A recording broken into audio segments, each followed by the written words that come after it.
E aí, pessoal, bem-vindos a mais uma análise. Hoje nós vamos mergulhar de cabeça numa daquelas histórias que parecem ter saído de um roteiro de suspense de Hollywood, sabe? Mas na verdade ela tem suas raízes lá nas tradições antigas.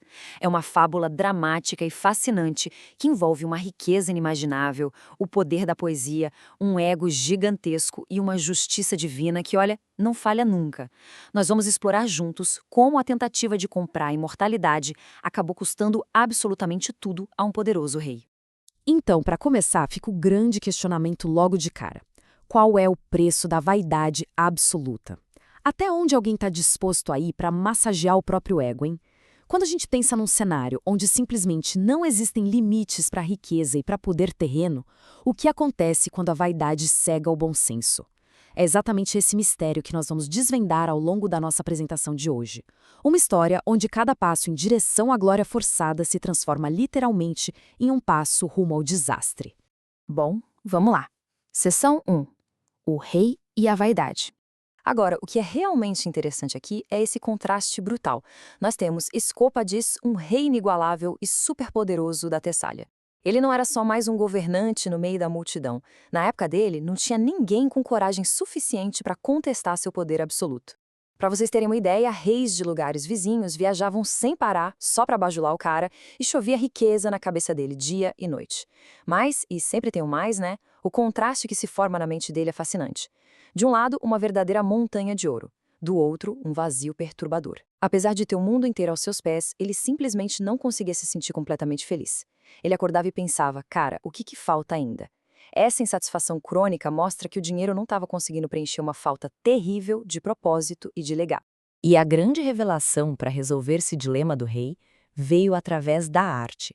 Um belo dia, escutando a música da Lira de Simônides, que era considerado tipo o príncipe dos poetas de toda a Grécia, a ficha de Escopas caiu.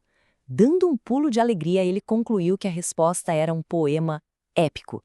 A lógica dele era até simples, mas super ambiciosa: encomendar uma obra magnífica que celebrasse os feitos dele em versos inesquecíveis.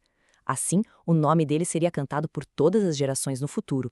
Era basicamente ele comprando um ingresso VIP definitivo para a imortalidade. E isso nos leva à seção 2, escondendo o passado sombrio. Aqui o negócio complica de verdade. O rei chama o Simônides e exige que o poema faça uma viagem longa pelos grandes feitos de seus ancestrais, até chegar, claro, nele mesmo. Basicamente, o poeta foi convocado para ser um gerente de relações públicas da antiguidade.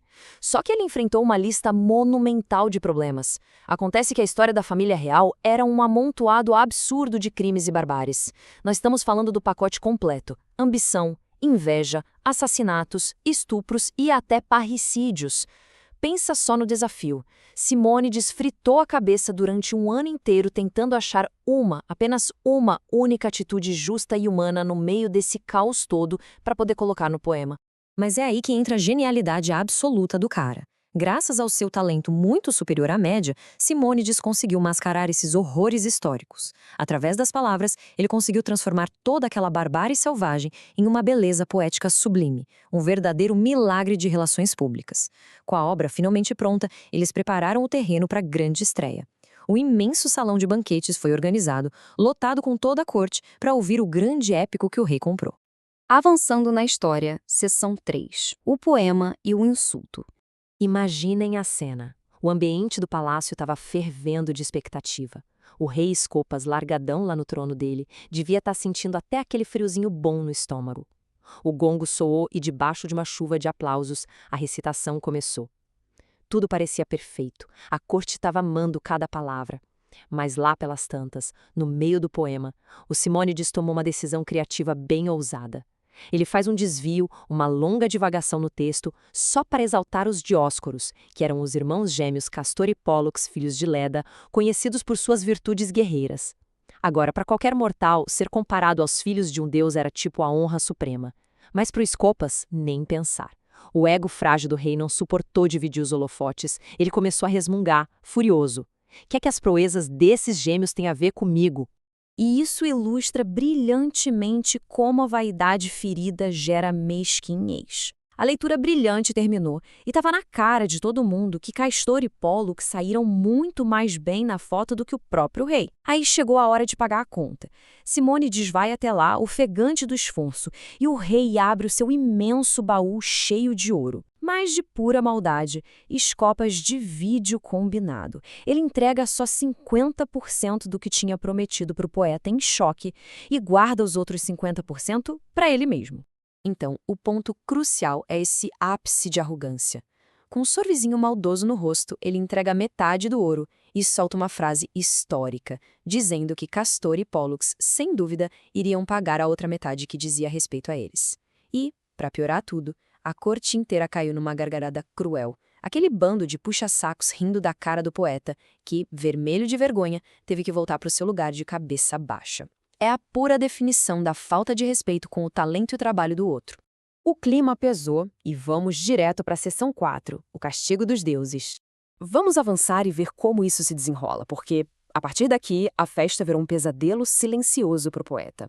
Ele ficou perambulando abatido pelo salão, só ouvindo os risinhos de deboche pelas costas. Mas a coisa escala rápido para um clímax impressionante. De repente, um funcionário se aproxima do Simônides com um recado urgente.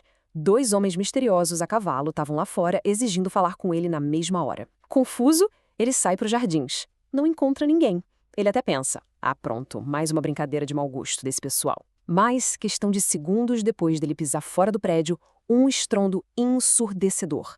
A cúpula gigante do palácio desaba inteira, esmagando o salão de banquete. Quando a poeira baixa, a cena no meio dos destroços é de filme de terror. O corpo do vaidoso rei Escopas é encontrado esmagado no meio das pedras. Mas tem um detalhe muito bizarro relatado nas fontes da história. Bem no meio dos dentes do rei morto tinha uma única moeda presa, o chamado óbulo. Era a moeda dos mortos nas antigas tradições, aquela usada para pagar a passagem da alma por submundo. E tem um último detalhe de arrepiar nesse cenário. Do lado do corpo do rei estava o baú de tesouros dele. Aquele mesmíssimo baú de onde ele tirou a metade do pagamento do poeta. Só que agora ele estava completamente vazio. Simônides, ligando os pontos com a descrição dos 2 jovens a cavalo que chamaram ele lá fora e salvaram sua vida, teve a terrorizante percepção. Os cavaleiros misteriosos eram os próprios Castor e Pólux. Eles desceram pessoalmente para cobrar a parte deles. Para fechar o nosso raciocínio, seção 5, a lição da história. Dando um passo atrás para analisar tudo isso, fica muito claro porque isso importa para a gente hoje. O grande erro de Escopas foi a perigosa ilusão gerada pelo excesso de dinheiro. Ele achou que o ouro e o poder colocavam ele acima das regras mais básicas de respeito. Achou que podia simplesmente reescrever história e comprar aplausos para esconder crimes. A vaidade sem limites, misturada com um insulto deliberado à ordem divina, provou ser a receita perfeita para sua própria ruína. O que nos deixa com essa reflexão poderosa no final. Será mesmo que a verdadeira glória, aquela que resiste ao teste do tempo, pode ser comprada com ouro ou fabricada com aplausos forçados? O fim trágico de Escopas sugere com muita força que não. A virtude não está à venda nas prateleiras. E tentar enganar o destino com arrogância quase sempre tem um preço muito mais alto do que qualquer tesouro pode pagar. Espero que essa análise tenha rendido boas reflexões para vocês. Continuem curiosos, continuem explorando a história e até a próxima.